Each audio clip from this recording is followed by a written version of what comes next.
ஓம் ஸ்ரீ குருப்யோ நமஹ. இன்றைய ஆடி மாத சிறப்பு பதிவிலே சென்னையில் உள்ள இச்சாசக்தி, ஞானசக்தி, கிரியாசக்திக்கான அம்மன் கோவில்கள் எங்கு உள்ளன, அவற்றின் சிறப்புகள் என்ன என்பதை இன்றிலிருந்து நாம் தொடர்ந்து பார்க்க இருக்கிறோம். சென்னை மாநகரிலே எத்தனையோ அம்மன் ஆலயங்கள் இருந்தாலும் பௌர்ணமி தினத்தன்று ஒரே நாளில் வழிபட வேண்டிய 3 அம்மன் திருத்தலங்கள் மிக முக்கியமானவையாகும். அவற்றுள் மிக முக்கியமானது மீஞ்சூர் அருகேயுள்ள மேலூரில் அமைந்துள்ள அருள்மிகு திருவுடையம்மன் உடனுறை திருமணங்கேஸ்வரர் ஆலயமாகும். பல்லாயிரம் ஆண்டுகளுக்கு முன்பாக மீஞ்சூர் அருகிலுள்ள மேலூர் அடர்ந்த காட்டுப்பகுதியாக இருந்தது. அந்த பகுதியில் ஒரு சிறிய கிராமம் உருவானது. அந்த கிராமத்தில் வாழ்ந்து வந்த ஒரு செல்வந்தரின் பசுவானது அப்பகுதியில் சுகந்தவனம் என்ற அடர்ந்த காட்டின் உள்ளே சென்று ஒரு மேட்டுப்பகுதியில் தானே பால் சொரிவதையும் பாம்பு ஒன்று பாலை அருந்துவதையும் அபூர்வ காட்சியாக கண்டு மெய் செலுத்தனர். அந்த முட்புதரை விளக்கி பார்த்தபோது புற்றானது சிவலிங்க வடிவமாக காட்சி தந்தது. சிவபெருமான் புற்று வடிவில் இங்கு வாசம் செய்ததால் ஊர் மக்கள் அவ்விடத்தில் கோயில் கட்டினர். அந்த சுயம்புலிங்கத்துக்கு திருமணங்கீஸ்வரர் என பெயரிட்டனர். சோழ நாட்டினை ஆண்டு வந்த விக்கிரம சோழ மன்னன் ஒரு தடவை வடநாடு மீது போர் தொடுத்து வெற்றி பெற்று சுகந்தவனம் வழியாக திரும்பி வந்து கொண்டிருந்தான். காலையிலே பூஜைக்காக விசாரித்த மன்னன் திருமணங்கீஸ்வரர் வரலாற்றை அறிந்து இந்த திருக்கோவிலில் சிவனை வழிபட்ட போது சக்தி இல்லாமல் சிவன் மட்டுமே உள்ளதைக் கண்டான். உடனே மன்னன் சிற்பியை அழைத்து சிவனுக்கு நிகராக சக்தியை அம்மன் சிலையாக வடித்து பிரதிஷ்டை செய்ய உத்தரவிட்டான்.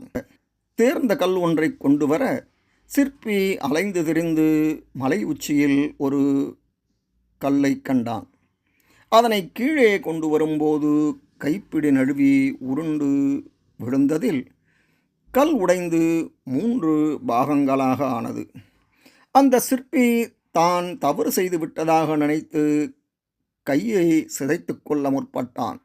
அப்போது அம்மன் தோன்றி, தவறு உன்னிடமில்லை, நான் இங்கு மட்டும் இச்சாசக்தியாக தனித்து இல்லாமல் ஞானசக்தியாக வடிவுடையம்மனாகவும் கிரியாசக்தியாக கொடியுடையம்மனாகவும் முப்பெரும் சக்திகளாக இச்சாசக்தி, ஞானசக்தி, கிரியாசக்தி வடிவமாக நான் உருக்கொள்ளவே 3 பாகங்களாக ஆனேன் என்று கூறினாள். 3 வகை உருவையும் வடித்து மேற்படி திருக்கோவில்களில் பிரதிஷ்டை செய்துவிடு என உத்தரவிட்டாள். அதன்படி திருப்பணிகள் செய்து 3 அம்மன்களுக்கும் தனி சன்னதிகளாக அமைக்கப்பட்டது. முதல் சக்தியான திருவுடையம்மன் 4 கர நாயகியாக மேலிரு கரங்களில் பாசம் அங்குசமும், கீழ் வலக்கரம் அபயமுத்திரையாகவும், இடக்கரம் வரதஹஸ்தமாகவும் திருக்கோலம் கொண்டு காட்சி தரும் திருமேனியால் கருணை வடிவே உருவாகி நிற்கின்றாள். திருக்கோவிலிலே உள்ள திருவுடையம்மனை 6 வெள்ளிக்கிழமைகளில் வணங்கி வருபவர்களுக்கு திருமணத்தடைகள் நீங்கி விரைவில் திருமணம் நடைபெறும். புத்திரபாக்கியம் இல்லாதோர் திருவுடையம்மனை 6 வாரம் அபிஷேகம் செய்து வழிபட்டால் புத்திர பாக்கியம் கிடைக்கும் என்பது ஐதீகம். மேலும் இந்த அம்மன் கடன், எதிரி, நோய் போன்றவற்றை தீர்க்கும் சக்தி வாய்ந்தவளாகவும் கருதப்படுகிறாள்.